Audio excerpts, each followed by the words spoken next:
Да, наши братья смогли добиться того, чтобы власть обратила внимание на их проблемы. Досмотрите это видео до конца, и вы узнаете, какая победа произошла в ближайшее время. Подписывайтесь на наши обновления и точно будете в курсе всего самого актуального. Законодательная палата Али Маджлиса парламента Узбекистана приняла решение о продлении срока всенародного обсуждения проекта поправок в Конституцию до 15 июля. В пресс-службе палаты пояснили, что по проекту Конституционного закона о внесении изменений и дополнений в Конституцию Республики Узбекистан от населения и институтов гражданского общества поступило свыше 57 тысяч предложений. Результаты анализа показывают, что если в первые дни всенародного обсуждения в день поступало около 700 предложений по проекту Конституционного закона, то на сегодня их количество достигло до 10 тысяч в день. Эти цифры свидетельствуют о том, что всенародное обсуждение повысило чувство сопричастности граждан к этим политическим процессам, и у них все больше возрастает интерес к выражению своего мнения, говорится в сообщении. Повышение активности граждан в выражении мнений по проекту закона, увеличивание количества поступающих предложений обуславливают необходимость продления срока всенародного обсуждения, отметили в пресс-службе парламента. Нижняя палата парламента Узбекистана также приняла решение сохранить суверенитет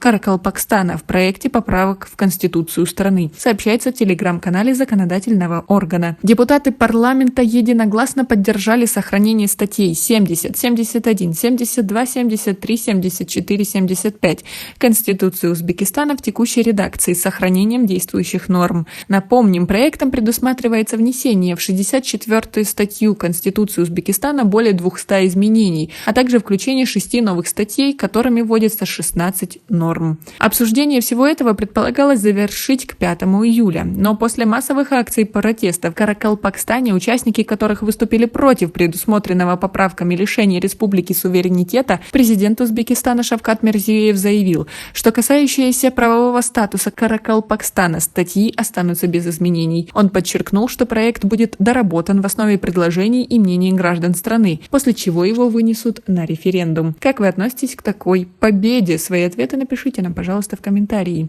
Но она далась достаточно тяжело. Тысячи человек госпитализированы после протеста в столице Каракалпакстана Нукусе. Об этом сообщил глава Минздрава Каракалпакстана Султанбек Зияев. Тысячи раненых госпитализированы и проходят лечение. Им оказывается медицинская помощь, сказал он изданию, не уточнив количество пострадавших. По его словам, больницы в Нукусе переполнены пациентами. 1 июля местные власти заявили, что обстановка в Каракалпаке стабилизировалась. В пресс-службе узбекского президента сообщили о жертвах среди мирных жителей и правоохранителей, не уточнив их число. Национальная гвардия Узбекистана призвала жителей и гостей Каракалпакстана соблюдать требования режима чрезвычайного положения, без оснований не выходить на улицу и не верить информации, распространяемой разными ресурсами. Руководитель пресс-службы Нацгвардии Даврон Жуманазаров напомнил, что в республике на месяц введено чрезвычайное положение и комендантский час с 21:00 до 7 часов утра. Главой комендатуры назначен командующий Национальной гвардией Узбекистана Рустам Джураев.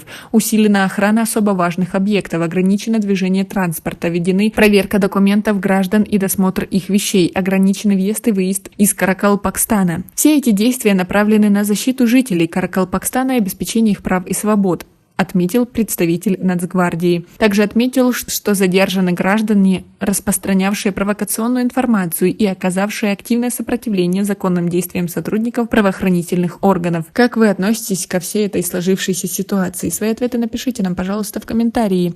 И как вы относитесь к тому, как на это отреагировала власть? У нас пока на этом все. Оцените наше видео подпиской и лайком. До скорой встречи!